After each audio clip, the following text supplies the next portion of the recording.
பனங்கிழங்கு வந்து பார்த்திங்கன்னா நமக்கு சீசனாக கிடைக்கும், அதோட அது முடிஞ்சிடும். நம்ம என்ன பண்ணுவோம்னா அவ்வளோதான், அதோட போட்டுருவோம். அப்படி இல்லாமல் பனங்கிழங்கு கிடைக்கும் போது நீங்கள் அதை எடுத்து காய வச்சு எடுத்து வச்சுக்கிட்டிங்கன்னா அதில் நீங்கள் மாவாக்கிக்கலாம்.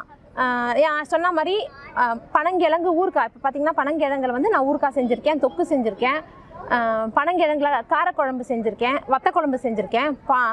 செங்காய்ன்றது பனம்பழத்தோட முன்னாள் ஸ்டேஜ்.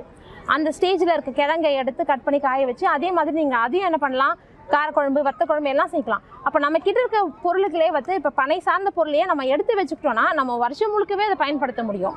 அப்போ நம்ம தேவைகளை வீட்டு தேவைகளையும் அதை நம்ம பயன்படுத்திக்க முடியும். மாவாக்கிக்கிட்டிங்கன்னா நீங்கள் எல்லாத்துக்கும் பண்ணலாம், வீட்டில் சமையலுக்கு என்னென்ன வேணுமோ எல்லாமே பண்ண முடியும். அதனால் நம்ம கிட்ட இருக்க பொருளை வச்சு வாழ்கிறது எப்படின்றத முதல்ல யோசிச்சுக்கணும். அப்போ நம்மளோட உடல்நிலை, மனநிலைமை எல்லாமே வந்து பார்த்திங்கன்னா மாறுபடும். கண்டிப்பாக நம்ம ஆரோக்கியமாக வாழ்கிறதுக்கு இந்த பனை ஒரு நல்ல வழியை கொடுக்கும். நன்றி.